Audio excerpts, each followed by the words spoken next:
Ну и перейдем к третьей части и начнем с этого неприятного письма, которое уже видеть не могу, но оно нам нужно.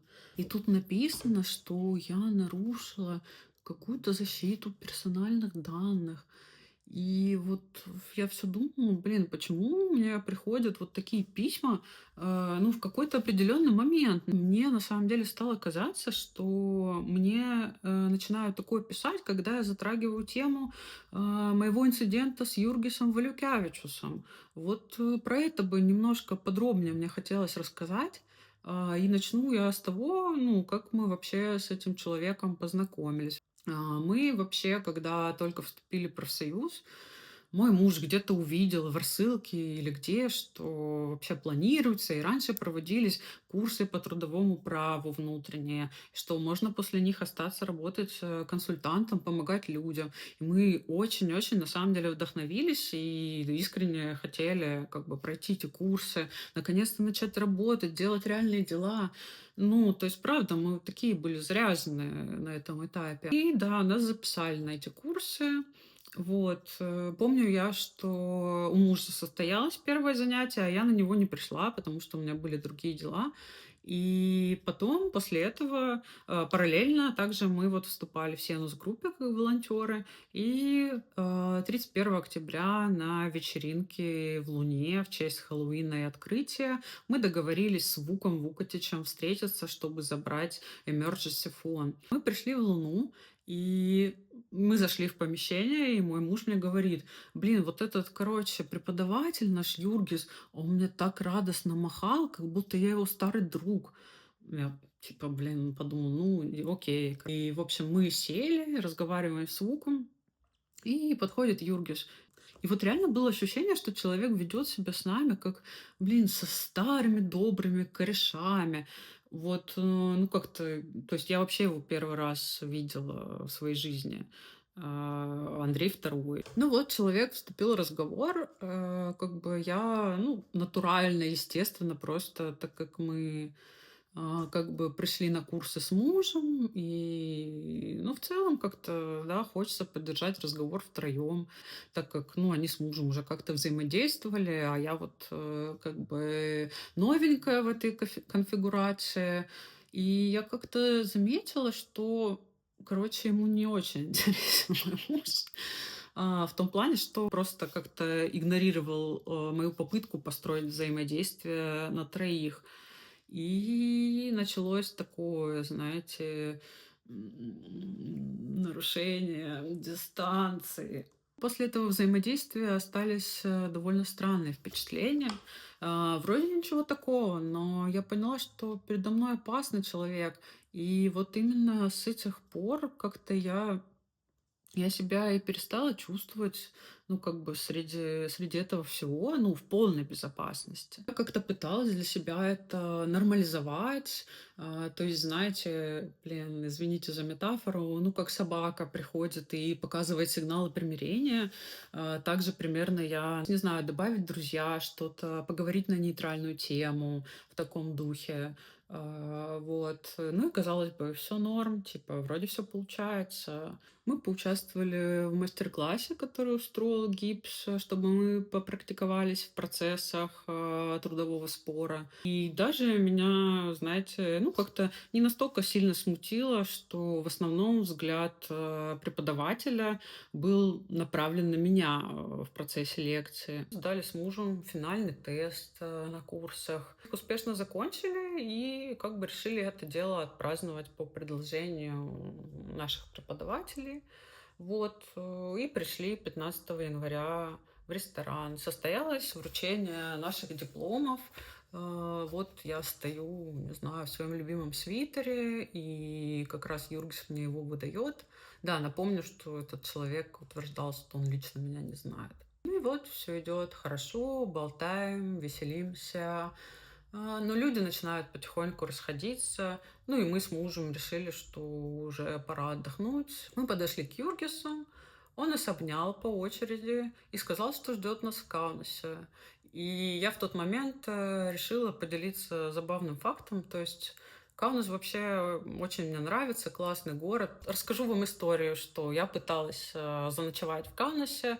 У нас был забронирован номер отеля, все спланировано, но мы приехали, заселились в номер и поняли, что на стенах размазано говно. Ну и, в общем, да, мы в ту ночь из Каунаса уехали. Как-то странно это ощущается, то есть я всегда приезжала только на один день. И я решила этим поделиться. Ну, не знаю, просто такая непосредственность. Да, Каунас очень классный, мне он очень нравится. Но забавно, что да, и, короче, у меня не получилось там заночевать. И человек, Юргис, даже, ну, как бы я едва закончила фразу, он так ухмыльнулся очень загадочно и сказал мне, чтобы заночевать в Каунасе, нужно найти любовь.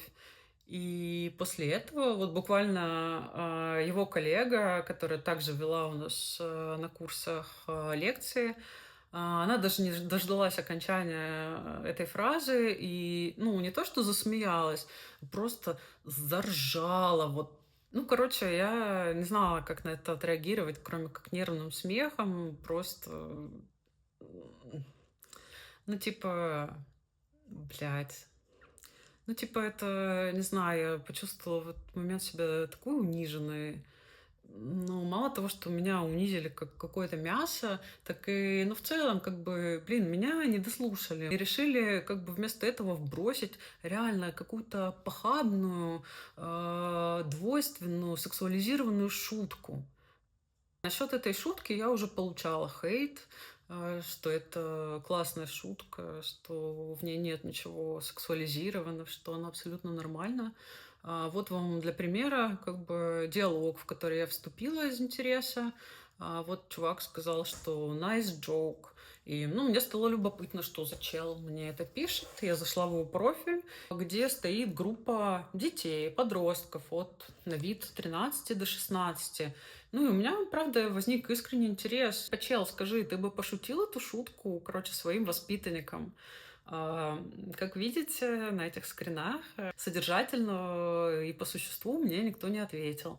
То есть я из этого делаю достаточно простой вывод, что если эта шутка не для детей, то она для взрослых. Напомню вам, что это неравный мне человек по статусу. Мало того, что он вообще не последнее лицо в профсоюзе и стоит у его истоков. Мало того, что он даже мой преподаватель на этих курсах, ну, по умолчанию занимает позицию выше, в которых такое взаимодействие неуместно, нежелательно и абсолютно неприемлемо.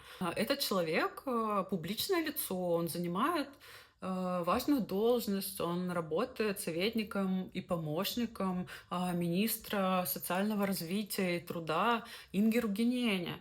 Вот представляете, как бы вот это, ну, как бы нашу дистанцию сверху вниз. Кстати, я один раз сделала даже опрос. К сожалению, у меня подписчиков 2,5 человека, и примерно столько же отвечает на любые мои вопросы. Контекста вообще не дала, я просто описала ситуацию, что вот есть мужчина и женщина, состоялся такой диалог. Как вы его оцените? Смотрите, один ответ, типа намек на секс. Это ровно то, как поняла это я и как понял мой муж. Мы долго об этом не разговаривали, но потом как бы эта тема так или иначе всплыла, потому что она доставляла нам очень большой дискомфорт. И второй ответ. Здесь знакомая попыталась рационализировать как-то эту фразу, но сказала, что получается какой-то бред. Большинство женщин поймет это. Также вот я получила такие комментарии от женщин. Ну, после этого было довольно трудно. У меня тоже было вот это вот ощущение, что я собака, показывающая сигналы примирения, чтобы как-то, короче, убрать это ужасное ощущение, этот контекст. И произошли также в моей жизни перемены, к которым гипс не имеет отношения, типа потери работы. К сожалению, легче не становилось. И, к сожалению, я, ну, не получила какого-то внимания, знаете, просто, что у человека там, блин, трудности, ему надо, не знаю, поговорить с кем-то. Вот, ну а дальше вы знаете. Ну, хочу сделать лишний акцент на том, что мой муж задал вопрос, вообще расценивать ли эту фразу как сексуальный харассмент.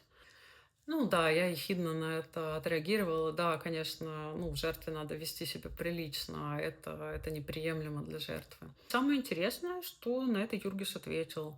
Он не прокомментировал, по сути, это высказывание. Он просто солгал, что видел меня только на онлайн-лекциях и вообще не знает, кто я. Также он написал, что я распространяю клеветническую кампанию. Ну, во-первых, мне крышу снесло после этого, как бы. Ну, как бы, блин, я не знаю, что еще сказать. Ну, просто человек включил полный delusion, сделал вид, что он не читал эти сообщения. Ну и, конечно, солгал.